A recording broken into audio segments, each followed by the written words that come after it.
All right. There's been some talk about taking this thing apart, making a video about taking this apart. So that's what I'm gonna do. I need to get inside and clean the boiler again anyway. So I need to get access to it. What I'm gonna do is I'm gonna share with you what I would consider the tricky bits. I'm gonna probably just leave this on here, but I do need the boiler as one piece. So let's get to it. The first thing, and I had actually showed this in a video before. To save time, pretty much, I believe I've loosened everything. I hope I have. I meant to. And I posted a video before about how to get the spring and stuff out. I think I got that here. But we'll hold on a second. We'll give it a go.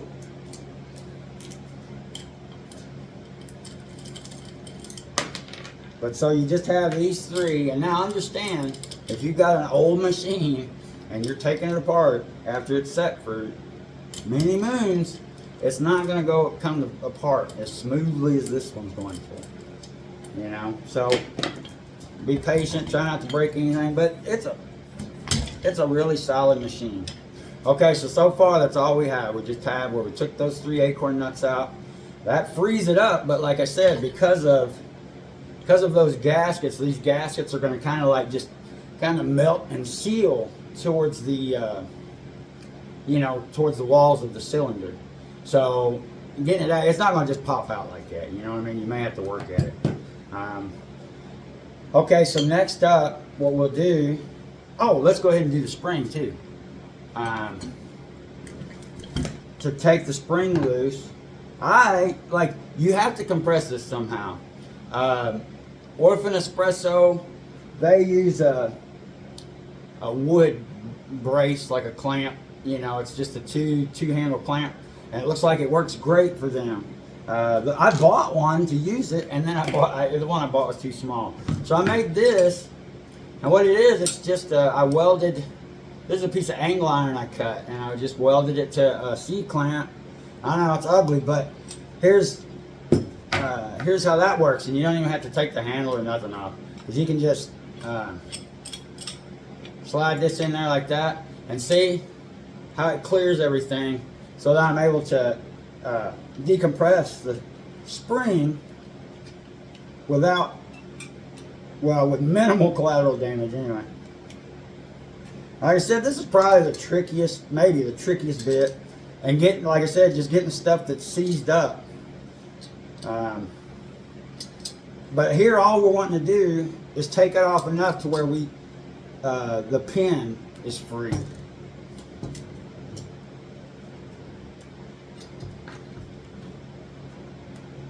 Maybe a little more. And you probably have to kind of wobble it around a little bit. Oh, I gotta go the other way. And this will have, which I already took it out, but this pin here, it does two different things. It holds this on, but it also holds this into the assembly. But this little pin here, it has E-clips, like this right here. You're not gonna be able to see that. But anyway, it's just an E-clip. If you break it or lose it, it's not that big of a deal, because every hardware store has it. So alright, so we pulled that pin out.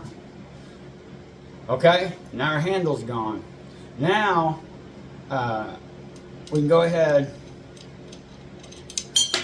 take this stuff off, and then as we release, and again, this can be dangerous. I mean, this is a spring under pressure, so use some common sense as far as make sure that it's good. You know, you're comfortable, that it's good and secure. And then now we're releasing the tension on the spring. Because see now, look, see where the pin was? I don't know if you can see that, but anyway, that hole's disappearing. You know, that's why you need to decompress the spring. It's because it's always in a little bit of under a little bit of compression by design. All right, so see, now we got these apart. The only thing that you need to service on this is these two the O-rings for there, and then this has an O-ring and one inside too. May have been two. There was two inside because there's a flat one, or there's a flat one, and then there's one that has kind of lips to it. The lips point out on that one. But I think that was on Orphan Espresso. I think I just looked that up to see how to put that together. But anyway, and something cool about these is if you look, they actually brazed. This is aluminum, but they brazed this brass here so that it'll last longer. Like as your lever's coming down and hitting that. If it was aluminum, it would just beat the crap out of it. But that brass will last a lifetime, obviously. This is probably from the, I'm guessing, 80s, early 80s maybe. But anyway, yeah, I thought that was cool how they lined in here and here as contact points with brazing. I thought that was pretty cool. But anyway, so there's our spring assembly and those, you know, these 2 or 3 gaskets, and then the 2 O-rings for your piston. All right, and then next up, we'll take, there's a bolt that runs all the way through.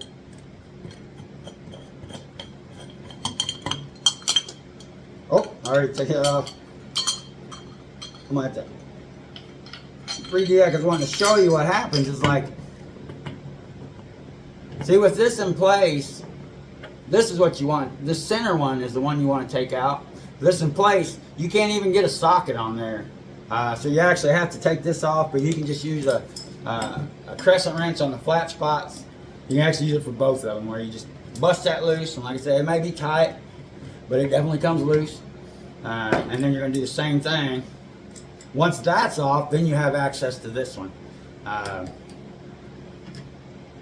So, which again, like I said, I already loosened everything. So we'll take that off. Now this is the part that, like this is where I broke my spigot off. It didn't want to come loose, but as you can see, I don't have any issue with it now. But then that, like I said, as you see, that's all that's holding that down is this right here. So once that's off, in theory, this should pull right off. But yeah, don't expect it to if the machine's been setting for a while. Oh, this one here too, I'll go ahead and take that off just for funsies, because like I said, I do want to clean that out. This is as far as I'm going to go on this. But what you do on this is those 4 bolts, which there's actually 3 bolts in that center one. The center one, well, hell, I guess I can take that off. The center one's what's holding it on there, and then like, it's kind of like the other 4 bolts keep it from turning. Well, I say 4 bolts, there's one of them missing. But see, that holds that on, and there's all your electrical.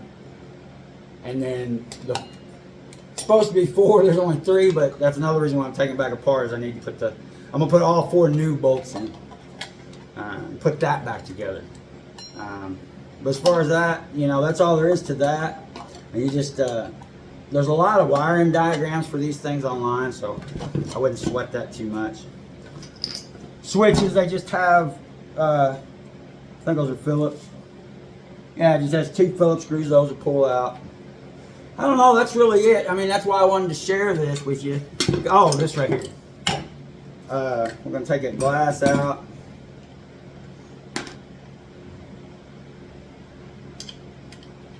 That's it.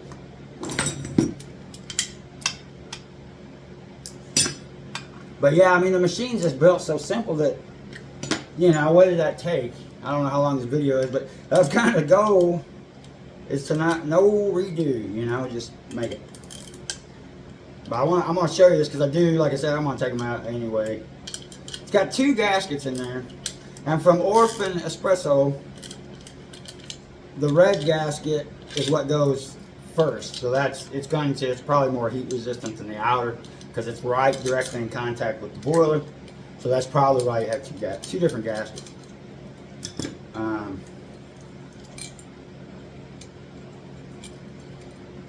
And it's funny because it like my glass has a bubble like the old hand blown glass. This glass has a bubble in it, and it's like by today's standards that would be considered a flaw, but it was just business as usual back in the day to have bubbles in thicker glass and stuff like this when you cast it. So anyway, this orange gasket This is the one that needs to go in first because it goes in there. The orange gasket goes in first. It's like I said, I'm assuming that's more heat resistant. Then you've got your glass, which that little bubble I was talking about. You probably won't see that, but anyway, it's got bubbles in it. But it goes in. Then your other gasket goes on, and then you bolt your cover. It's best if it's laying down like this, so you're not trying to balance it all, because it just kind of sets in there and clamps down on it. So it's kind of best if you lay it on its back, so that it's easy for you to just lay it down here like that. But okay, and then the last thing, because I'm gonna leave this on for now.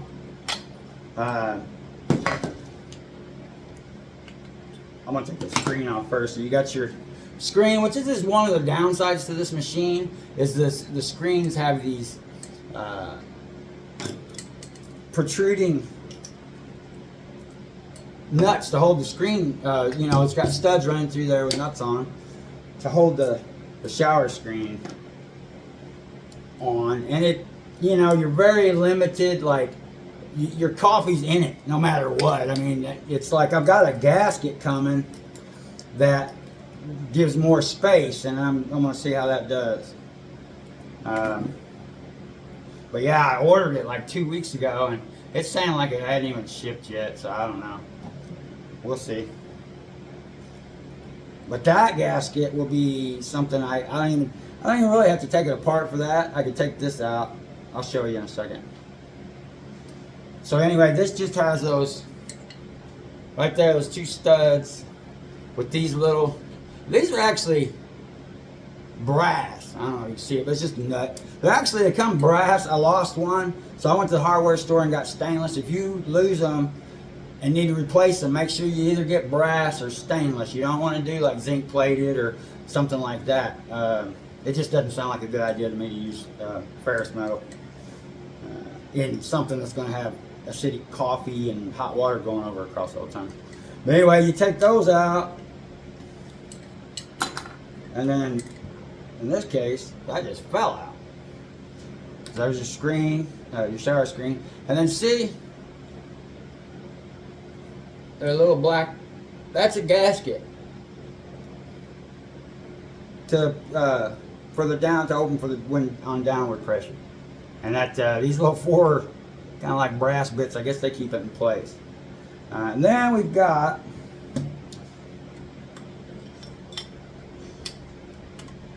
these three Phillips heads that hold the collar for the, let's set that down, call for the two-hand action here. And all this stuff, I mean, results vary, but actually these, it seems like they come out easy the first time. Like they wasn't seized or nothing. Most of it wasn't bad, but what you run into is like areas where the aluminum is meeting a different material, you know, whether it's stainless or brass or whatever. They have different properties, and aluminum is just kind of the weakest of the bunch, you know what I mean, as far as it oxidizes way easier than like copper and brass.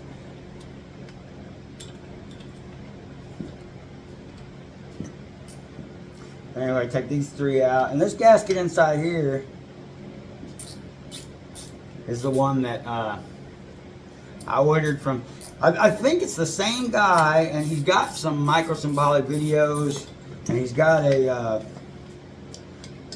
PID and all that stuff. I mean, he's one of the only guys posting videos on it. I think that gasket is his. I'm not for sure, but the site, their shipping and stuff, it's coming from Italy, and their shipping site and stuff, it's like even when it translates, it's not making sense. Like it doesn't say if it acts like it hadn't even been shipped, but I don't know. I could be misreading the sign because the translation leaves a little bit to be desired.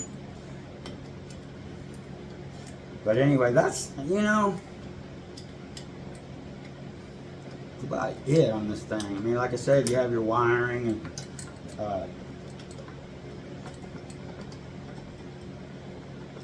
actually, I should have probably pulled that gasket out first, but perhaps.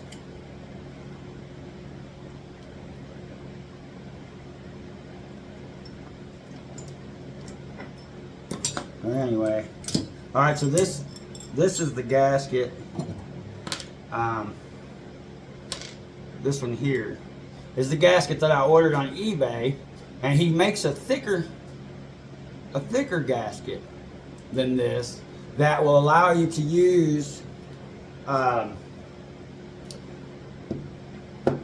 Europiccola. The 49 millimeter Europiccola is supposed to fit in here, but I'm thinking my rock will probably fit in it because the rock is the same. Like they fit, except the rock the gasket might make the rock one fit because it fits. But yeah, so that's it. And then there's your, this up against that like it was a minute ago, and then you put your gasket in, your water would be coming through there. It's not actually needing sealed here, it's all sealed. And then I'm assuming you could push that out or whatever. I don't see a reason. I think I did have it out earlier. But for right now, I'm going to leave it in there. But you would, I don't know if it comes in or out, but it's just pressed in there. I don't have a flashlight or a peek down in there. Yeah, it looks like it's beveled on the end, so it needs to go out this way to take it out. I don't know if you see that, but anyway, inside there, I know you can't see that. Yeah, it's beveled out to where it looks like it needs to go that way. But anyway, that's about it. Like I said, it's pretty simple, straightforward, and once you dig into it and go, you're gonna be like, oh wow, that wasn't hard at all. Even though it's kind of intimidating at first. Just dig in there and do it. You know what I mean? It's not, it took more than 5 minutes, but here we are.